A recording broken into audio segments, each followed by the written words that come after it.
도대체 이게 가능한 일인가요? 새벽 3시에 공무원들이 자발적으로 나와서 일을 한다고요? 멕시코 국제물류 전문가 마리아가 인천공항에서 목격한 장면은 충격 그 자체였습니다. 퇴근 시간이 훨씬 지난 오후 6시, 한 명의 뇌종양 환자를 위해 예상치 못한 일들이 벌어지기 시작했어요. 식품의약품안전처 직원이 집에서 급히 달려오고 의과대학 학생들이 자원봉사로 나타나고 심지어 병원 교수들까지 공항으로 향했습니다. 우리나라에서는 상상도 할 수 없는 일이에요. 공무원이 퇴근 후에 개인 시간을 희생한다고요? 게다가 아무도 추가 수당을 요구하지 않았어요. 과연 그날 밤 인천공항에서 무슨 일이 벌어진 걸까요? 왜 한국 사람들은 이렇게 행동한 걸까요? 그리고 이 하루의 경험이 어떻게 한 외국인의 인생을 완전히 바꿔놓았을까요? 믿기 어려운 24시간의 기적, 지금부터 공개합니다. 이 감동적인 이야기가 마음에 드신다면 구독과 좋아요, 알람 설정을 눌러주세요. 여러분의 작은 관심이 더 좋은 콘텐츠를 만드는 큰 힘이 됩니다. 안녕하세요.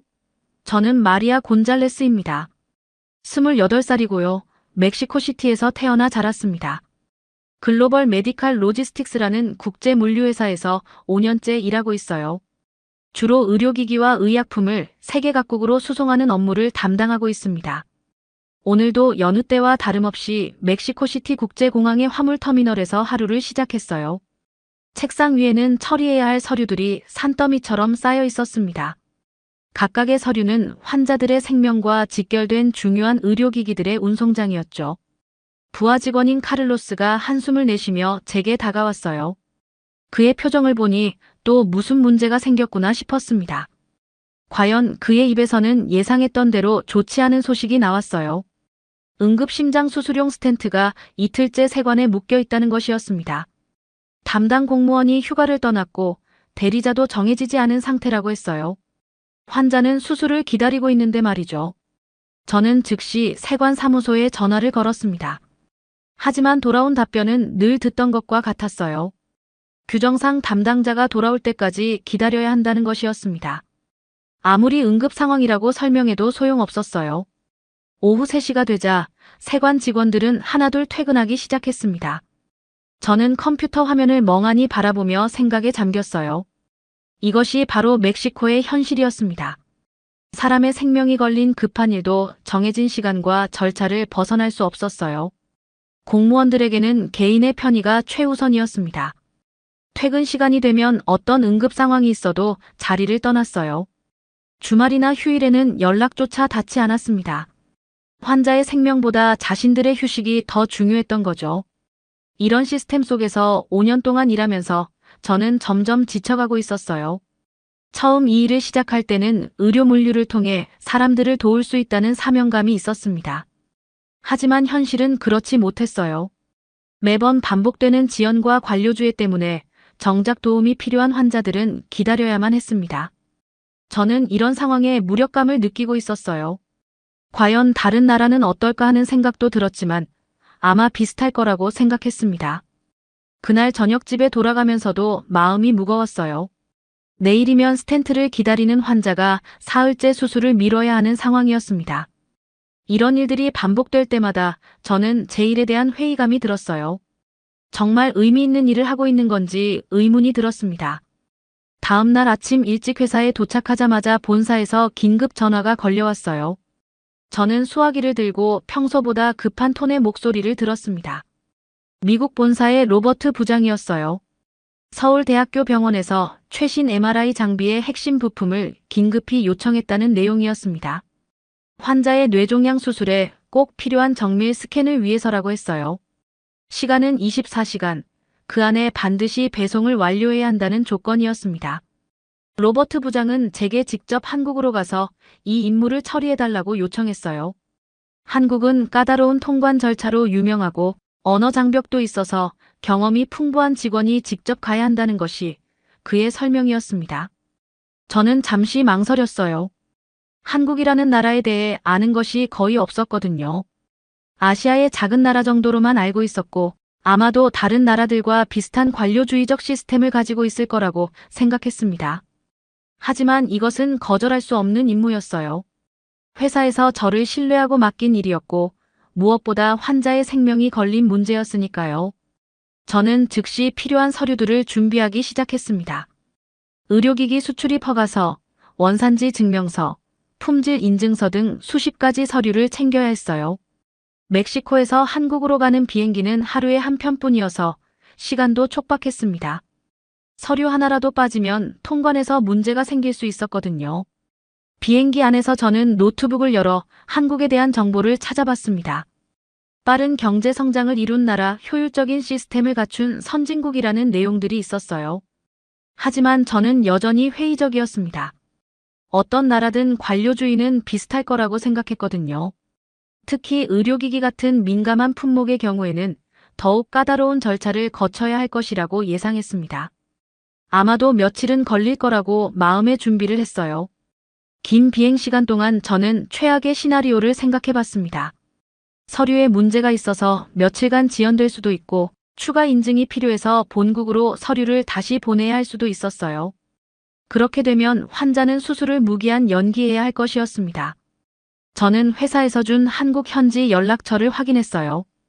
인천공항의 통관 전문업체와 서울대학교 병원의 담당자 연락처였습니다. 하지만 이들이 과연 얼마나 도움이 될지는 의문이었어요. 멕시코에서의 경험을 생각해보면 현지 업체들도 결국 관료주의적 시스템 안에서만 움직일 뿐이었거든요. 공무원들이 안 된다고 하면 그들도 어쩔 수 없었습니다. 비행기가 태평양을 건너며 저는 창밖을 바라봤어요. 구름 위로 펼쳐진 푸른 바다를 보면서 과연 이번 임무가 성공할 수 있을지 걱정이 됐습니다. 하지만 동시에 새로운 나라를 경험해 볼 수 있다는 기대감도 있었어요. 한국이라는 나라가 저에게 어떤 모습을 보여줄지, 그리고 이번 임무를 통해 무엇을 배우게 될지 궁금했습니다. 아직은 모르고 있었지만 이 여행이 제 인생을 완전히 바꿔놓을 거라는 사실을 말이에요. 16시간의 긴 비행 끝에 인천국제공항에 도착했습니다. 비행기에서 내리는 순간부터 저는 놀라지 않을 수 없었어요. 공항의 규모와 시설이 멕시코시티 공항과는 차원이 달랐습니다. 천장이 하늘처럼 높고 바닥은 거울처럼 반짝였어요. 곳곳에 설치된 디지털 안내판들이 여러 언어로 정보를 제공하고 있었습니다. 심지어 로봇이 승객들에게 길을 안내해주는 모습도 보였어요. 이런 첨단 시설은 처음 보는 것이었습니다. 입국 심사를 마치고 화물 터미널로 향하는 길에 첫 번째 놀라운 일이 벌어졌어요. 공항 직원 한 명이 저를 향해 다가오더니 유창한 스페인어로 말을 걸어온 것이었습니다.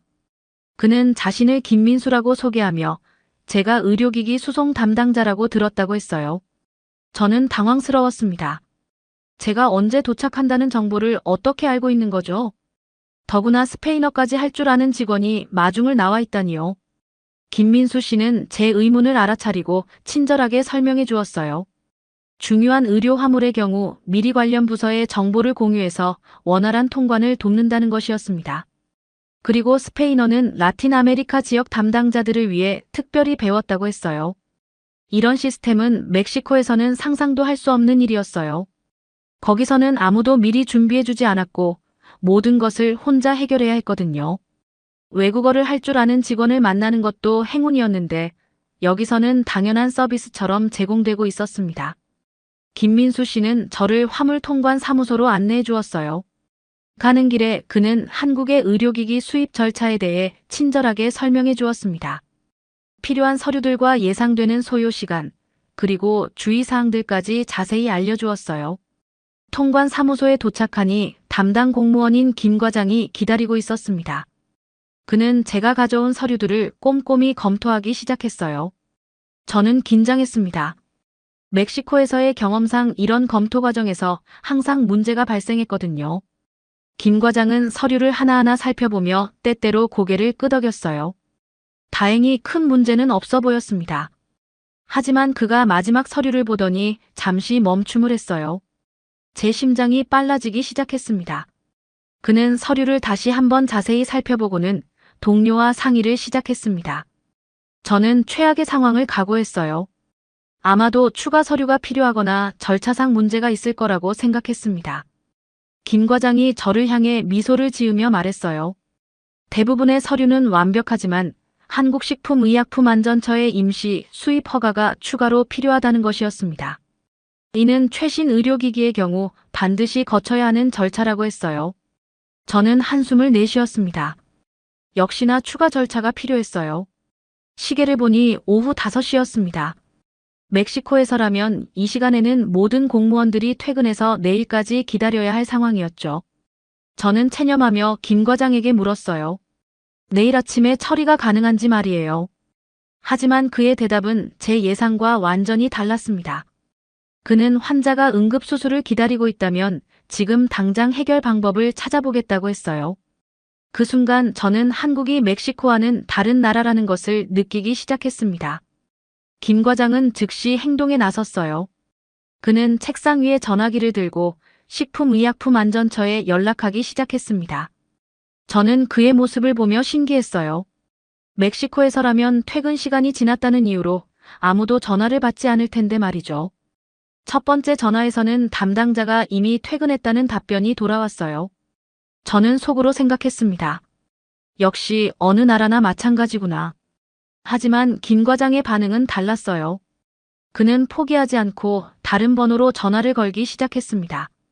두 번째 전화에서 김 과장은 상황을 자세히 설명했어요. 응급 뇌종양 수술을 위한 MRI 부품이라는 점, 환자가 수술을 기다리고 있다는 점을 강조했습니다. 상대방도 상황의 심각성을 이해하는 듯 했어요. 김 과장이 전화를 끊고 저에게 말했습니다. 식약처 담당자가 지금 집에 있지만 긴급 상황이니 연락해보겠다고 했어요. 그리고 서울대학교 병원 측에서도 공식 요청서를 보내면 절차를 단축할 수 있을 거라고 했습니다. 저는 놀랐어요. 퇴근한 공무원에게 집까지 연락한다고요? 멕시코에서는 상상도 할 수 없는 일이었습니다. 공무원들은 퇴근 후에는 절대 업무 관련 연락을 받지 않았거든요. 김 과장은 계속해서 여러 곳에 전화를 걸었어요. 서울대학교 병원 상급부서, 심지어 집에 있는 상사에게도 연락했습니다. 그는 마치 자신의 가족이 응급 상황에 처한 것처럼 적극적으로 도와주고 있었어요. 시간은 계속 흘러갔습니다. 오후 6시가 넘어서도 김 과장은 자리를 떠나지 않았어요. 오히려 더 많은 사람들에게 연락해서 해결 방법을 찾으려고 노력했습니다. 저는 그에게 미안함을 표현했어요. 퇴근 시간이 지났는데 이렇게까지 도와주셔서 죄송하다고 말이에요. 하지만 김 과장의 대답은 의외였습니다. 그는 이런 일이 당연하다는 듯이 말했어요. 환자의 생명이 걸린 일인데 시간을 핑계로 미룰 수는 없다는 것이 그의 철학이었습니다. 자신이 조금 더 노력하면 해결할 수 있는 일이라면 기꺼이 하겠다고 했어요. 이런 마음가짐은 제게 큰 충격이었습니다. 멕시코에서 일할 때는 이런 헌신적인 자세를 가진 공무원을 만나본 적이 없었거든요. 대부분은 자신의 업무 시간과 편의를 최우선으로 생각했어요. 환자가 기다리고 있어도 규정과 절차가 더 중요했습니다. 그런데 여기 한국에서는 완전히 다른 모습을 보고 있었어요. 공무원이 개인의 시간을 희생해서라도 시민을 도우려고 하는 모습 말이에요. 이것이 바로 한국만의 특별함이었나 봅니다. 오후 7시가 되자 놀라운 일이 벌어지기 시작했어요. 김 과장의 연락을 받은 사람들이 하나둘씩 공항으로 나타나기 시작한 것이었습니다. 저녁 식사 시간임에도 불구하고 말이에요. 먼저 식약처 담당자인 박 팀장이 도착했어요. 그는 집에서 저녁을 먹다가 급히 나왔다고 했습니다. 가족들에게는 중요한 일이 생겼다고 양해를 구했다고 하더군요. 이어서 서울대학교 병원의 의료진도 나타났어요. 수술을 담당할 교수와 장비 담당 직원이 함께 왔습니다. 그들은 환자의 상태와 수술의 시급성에 대해 자세히 설명해 주었어요. 저는 이 모든 상황을 믿을 수 없었습니다. 한 명의 환자를 위해 이렇게 많은 사람들이 개인 시간을 희생하며 도움을 주다니요. 이런 광경은 처음 보는 것이었어요. 오후 8시가 넘어서도 사람들은 계속 모여들었어요. 저는 정말 놀라지 않을 수 없었습니다. 이런 광경은 멕시코에서는 절대 볼 수 없는 일이었거든요. 연세대학교 의과대학 학생들이 자원봉사로 나타났어요. 그들은 의료기기 관련 서류를 한국어로 번역하는 일을 도와주겠다고 했습니다. 누가 부탁한 것도 아닌데 인터넷으로 소식을 듣고 스스로 찾아온 것이었어요. 학생 중 한 명인 이수진 씨가 저에게 다가와 말했어요. 자신도 언젠가 의사가 되어 환자를 치료할 텐데 지금 이런 일에 도움이 될 수 있어서 기쁘다고 했습니다. 그 순간 저는 가슴이 뭉클해졌어요. 식약처에서는 추가 인력이 파견되었습니다. 보통이라면 다음날 처리할 일이지만 응급 상황이니 야간 특별 검토를 진행하겠다는 것이었어요. 이런 특별 조치는 생명과 직결된 의료기기에 한해서만 예외적으로 시행된다고 했습니다. 서울대학교 병원에서는 더 많은 의료진이 파견되었어요. 뇌외과 전문의, 영상의학과 교수, 그리고 의료기기 전문가까지 총출동했습니다. 그들은 환자의 정확한 상태와 수술 계획을 상세히 설명해 주었어요. 저는 이 모든 상황을 지켜보며 충격에 빠져 있었습니다. 멕시코에서라면 공무원들은 이미 집에 가서 가족과 저녁을 먹고 있을 시간이었어요. 병원 직원들도 교대 근무가 끝나면 곧바로 퇴근했을 것입니다. 하지만 여기 한국에서는 달랐어요. 모든 사람들이 마치 자신의 일처럼 여기며 적극적으로 도와주고 있었습니다. 개인의 편의보다 환자의 생명을 우선시하는 모습이었어요. 오후 9시가 되자 임시작업팀이 구성되었습니다. 식약처 담당자, 병원 의료진, 세관 직원, 그리고 학생 자원봉사자들이 한 팀이 되어 일하기 시작했어요. 각자의 역할을 분담해서 효율적으로 진행했습니다. 의료진은 환자의 상태와 수술의 긴급성을 문서화했어요. 식약처 직원들은 안전성 검토를 위한 자료를 준비했습니다. 세관 직원들은 통관 절차를 간소화할 방법을 찾았어요. 학생들은 모든 서류를 정확히 번역했습니다. 저는 커피를 마시며 이 모든 과정을 지켜봤어요. 정말 믿기 어려운 광경이었습니다. 서로 다른 기관에서 온 사람들이 마치 오래전부터 함께 일해온 팀처럼 협력하고 있었어요. 밤 10시가 넘어서도 아무도 피곤한 기색을 보이지 않았습니다. 오히려 환자를 구할 수 있다는 사명감으로 더욱 열심히 일했어요. 이런 모습을 보며 저는 한국 사람들의 특별함을 느꼈습니다. 멕시코에서는 이런 상황에서 대부분의 사람들이 자신의 일이 아니라며 책임을 회피했을 거예요. 설령 도와주더라도 추가 수당이나 보상을 요구했을 것입니다. 하지만 여기서는 누구도 그런 말을 하지 않았어요. 밤 11시, 드디어 중요한 진전이 있었습니다. 식약처에서 임시 수입 승인 방침을 결정했다는 연락이 왔어요. 조건부로 먼저 수입을 허가하고 추후 정식 절차를 밟는다는 것이었습니다. 이런 특별 조치는 생명을 구하는 응급 상황에서만 적용되는 것이라고 했어요. 평소 같았으면 며칠이 걸릴 절차를 몇 시간 만에 처리해 준 것이었습니다. 하지만 아직 끝나지 않았어요. 최종 승인을 위해서는 더 많은 서류 검토와 확인 작업이 필요했습니다. 사람들은 밤새 일할 각오를 하고 있었어요. 저는 이런 헌신적인 모습에 깊은 감동을 받았습니다. 자정이 지나도 아무도 집에 갈 생각을 하지 않았어요. 오히려 더 많은 사람들이 소식을 듣고 찾아왔습니다. 한국의료기기산업협회에서도 전문가를 파견했고 인근 대학병원에서도 지원 인력을 보내왔어요. 새벽 1시, 식약처 담당자들은 여전히 서류를 검토하고 있었습니다. 그들은 평소보다 훨씬 꼼꼼히 검사하면서도 최대한 신속하게 처리하려고 노력했어요. 환자가 기다리고 있다는 사실을 한순간도 잊지 않는 모습이었습니다.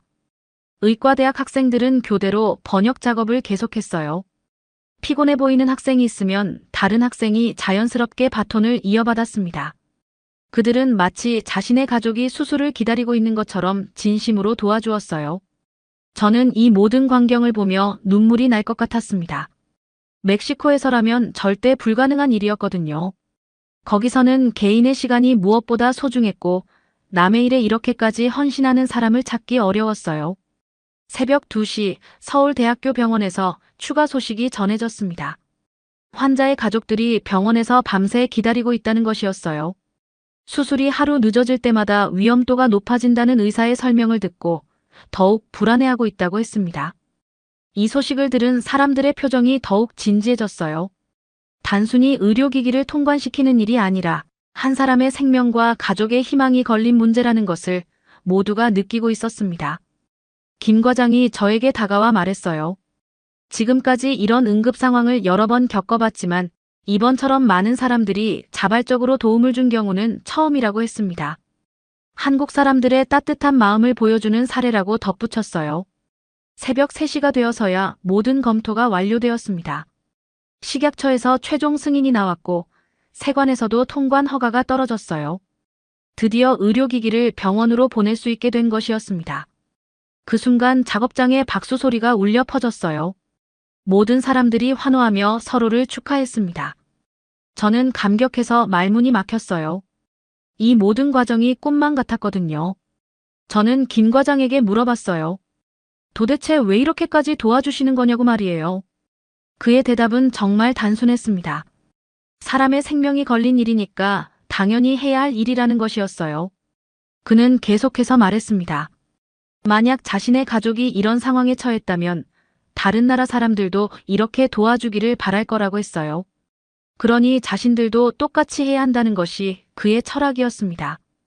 의대생 이수진 씨도 비슷한 말을 했어요. 자신들도 언젠가는 의사가 되어 환자를 치료할 텐데 지금 이런 경험을 통해 의료진의 사명감을 배우고 있다고 했습니다. 환자를 구하는 일에는 국경이 없다는 것을 깨달았다고 덧붙였어요.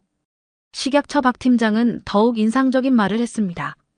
한국이 지금의 발전을 이룰 수 있었던 것은 서로 돕고 협력하는 문화 때문이라고 했어요. 어려운 상황에서 모두가 힘을 합치면 불가능한 일도 가능해진다는 것을 역사가 증명했다고 말이에요. 저는 이런 말들을 들으며 한국이라는 나라의 진면목을 보았습니다. 기술이나 경제력만으로는 설명할 수 없는 특별함이 있었어요. 바로 사람을 향한 따뜻한 마음이었습니다. 새벽 4시 의료기기를 실은 특송 차량이 서울대학교 병원을 향해 출발했습니다. 저는 공항 카페에 앉아 지난 몇 시간을 되돌아보고 있었어요. 정말 믿기 어려운 하루였습니다. 멕시코에서라면 절대 불가능했을 일이 한국에서는 현실이 되었어요.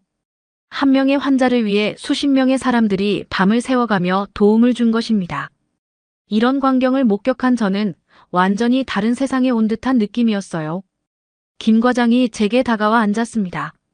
그는 피곤해 보였지만 만족스러운 표정이었어요. 환자를 구할 수 있게 되어서 기쁘다고 했습니다. 저는 그에게 감사 인사를 전했어요. 하지만 김 과장은 오히려 제게 고마워했습니다. 이런 중요한 일을 맡겨주어서 감사하다고 했어요. 한국의 의료 시스템이 세계적으로 인정받을 수 있는 기회라고 생각한다고 말이에요. 저는 그의 말을 들으며 큰 깨달음을 얻었어요. 멕시코에서는 이런 일을 부담스러워하거나 귀찮아했을 텐데 한국 사람들은 오히려 기회로 여기고 있었습니다. 이런 마음가짐의 차이가 바로 두 나라의 차이를 만드는 것 같았어요. 의대생 이수진 씨도 옆에 와서 앉았습니다. 그녀는 오늘 정말 값진 경험을 했다고 말했어요. 책에서만 배웠던 의료윤리를 직접 실천할 수 있는 기회였다고 했습니다. 저는 그녀에게 물어봤어요. 왜 이렇게 늦은 시간까지 남아서 도와주었는지 말이에요. 그녀의 대답은 정말 인상적이었습니다.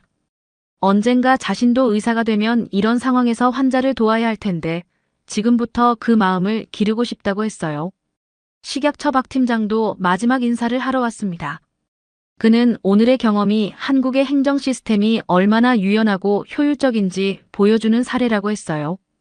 규정도 중요하지만 사람의 생명이 우선이라는 것이 한국 공무원들의 기본 철학이라고 덧붙였습니다. 저는 이 모든 말들을 들으며 한국이라는 나라에 대해 완전히 새로운 인식을 갖게 되었어요. 처음에는 그저 또 다른 관료주의 국가일 거라고 생각했는데 실제로는 정반대였습니다. 한국은 시스템의 효율성과 인간적 따뜻함이 조화를 이룬 나라였어요. 규정과 절차도 중요하지만 그보다 더 중요한 가치가 있다는 것을 아는 사람들이 사는 곳이었습니다. 새벽 5시 서울대학교 병원에서 연락이 왔습니다. 의료기기가 무사히 도착했고 곧바로 수술 준비에 들어간다는 소식이었어요. 환자의 가족들도 큰 안도의 한숨을 내쉬었다고 했습니다. 그 소식을 들은 순간 저는 가슴이 벅찼어요. 제가 운송한 의료기기로 한 사람의 생명을 구할 수 있게 된 것입니다. 하지만 이 모든 것이 가능했던 것은 한국 사람들의 도움 덕분이었어요. 저는 창밖을 바라보며 생각했습니다. 이런 나라에서 일하고 싶다고 말이에요. 개인의 이익보다 공동체의 가치를 우선시하는 사회, 어려운 상황에서 서로 돕는 것을 당연하게 여기는 문화가 있는 곳에서 살고 싶었어요. 멕시코에서는 매번 관료주의와 무관심 때문에 좌절했었는데 한국에서는 희망을 보았습니다. 진정한 의미의 공공서비스가 무엇인지, 사람을 위한 시스템이 어떤 것인지 알 수 있었어요. 그때 저는 결심했습니다. 한국에서 일할 수 있는 방법을 찾아보겠다고 말이에요. 이런 따뜻한 사회의 일원이 되고 싶었습니다. 새벽 6시 서울대학교 병원에서 또 다른 소식이 전해졌습니다. 수술이 성공적으로 시작되었고 제가 운송한 MRI 부품이 완벽하게 작동하고 있다는 내용이었어요. 의료진들은 정밀한 영상을 바탕으로 안전하게 수술을 진행하고 있다고 했습니다. 그 소식을 들은 순간 저는 눈물이 났어요. 지난 24시간이 정말 꿈 같았습니다. 한국에서 경험한 모든 것들이 제 인생관을 완전히 바꿔놓았거든요. 이곳 사람들의 따뜻함과 헌신은 제가 지금까지 본 어떤 것과도 달랐어요. 김 과장이 제게 다가와 마지막 인사를 건넸습니다. 그는 오늘의 경험이 저에게도 의미 있는 시간이었기를 바란다고 했어요. 그리고 언제든 한국에 다시 오시라고 말했습니다. 저는 그에게 진심으로 감사 인사를 전했어요. 공항을 떠나기 전에 저는 오늘 밤 도움을 준 모든 분들께 감사 메시지를 보냈습니다. 의대생들, 식약처 직원들, 병원 관계자들 모두에게 고마운 마음을 전했어요. 그들의 도움이 없었다면 불가능했을 일이었거든요. 멕시코로 돌아가는 비행기 안에서 저는 계속 생각했어요. 한국에서 본 것들이 정말 현실이었는지 의문이 들 정도였습니다. 한 명의 환자를 위해 수십 명이 밤을 새워가며 도움을 주는 나라, 개인의 시간보다 타인의 생명을 우선시하는 사회가 정말 존재한다는 것을 직접 확인했어요. 귀국 후 저는 즉시 상사에게 보고서를 제출했습니다. 단순한 업무 보고가 아니라 한국에서 경험한 모든 것을 자세히 기록했어요. 특히 한국 사람들의 협력 정신과 공공 서비스의 수준에 대해 강조했습니다. 상사는 제 보고서를 읽고 놀라워했어요. 정말 그런 일이 가능하냐고 물었습니다. 저는 확신을 가지고 대답했어요. 한국은 우리가 생각하는 것보다 훨씬 특별한 나라라고 말이에요. 그로부터 한 달 후, 저는 중요한 결정을 내렸습니다.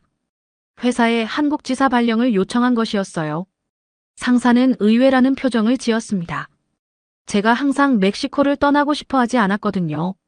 저는 솔직하게 말했어요. 한국에서 진정한 공공 서비스가 무엇인지 배웠다고 했습니다. 사람의 생명 앞에서는 모든 것을 멈추고 도움을 주는 사회, 개인의 이익보다 공동체의 가치를 우선시하는 문화를 경험했다고 말이에요. 또한 이런 환경에서 일하면 더 의미 있는 업무를 할 수 있을 것 같다고 덧붙였습니다. 환자를 돕는 일에 진정한 보람을 느낄 수 있는 곳에서 일하고 싶다고 했어요. 상사는 제 진심을 이해해 주었습니다.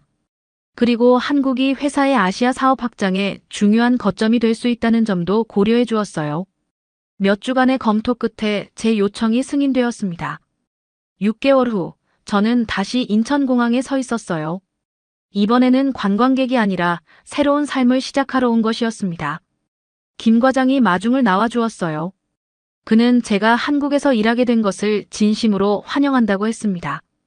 한국에서의 첫 출근 날, 저는 새로운 동료들을 만났어요. 그들은 모두 친절하게 저를 맞이해 주었습니다. 특히 제가 그날 밤의 경험을 이야기하자 모두들 자랑스러워했어요. 그런 일이 한국에서는 자연스러운 일이라고 했습니다. 지금 저는 한국에서 새로운 삶을 살고 있어요. 매일 의료기기를 필요로 하는 환자들을 도우며 보람을 느끼고 있습니다. 그리고 무엇보다 이런 일을 할 때 주변 사람들이 적극적으로 도와준다는 것이 가장 큰 기쁨이에요. 한국에 온 지 1년이 지난 지금도 저는 그날 밤을 잊지 못해요. 제 인생을 바꾼 24시간의 기적 말이에요.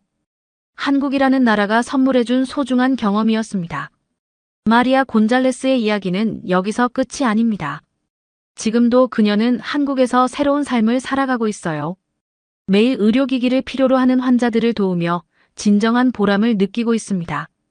그녀가 한국을 선택한 이유는 단순했어요. 사람의 생명 앞에서는 모든 것을 멈추고 도움을 주는 사회, 개인의 이익보다 공동체의 가치를 우선시하는 문화를 경험했기 때문입니다.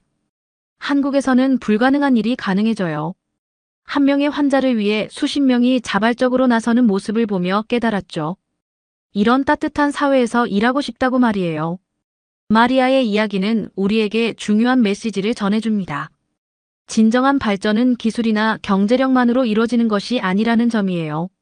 서로를 배려하고 도우려는 마음, 사람을 향한 따뜻함이야말로 진짜 선진국의 모습이라는 것을 보여주죠. 한국의 이런 모습들이 전 세계인들에게 감동을 주고 있어요. 마리아처럼 한국의 따뜻함에 매료되어 이곳을 선택하는 외국인들이 점점 늘어나고 있습니다. 여러분도 일상에서 이런 따뜻함을 실천해 보시는 건 어떨까요? 작은 배려 하나, 진심 어린 도움 하나가 누군가의 인생을 바꿀 수 있을지도 모르니까요. 오늘의 이야기가 여러분에게 감동과 깨달음을 주었다면 댓글로 생각을 나눠주세요. 그리고 주변 분들에게도 이 따뜻한 이야기를 공유해 주시면 감사하겠습니다. 다음에도 더 좋은 이야기로 찾아뵙겠습니다. 감사합니다.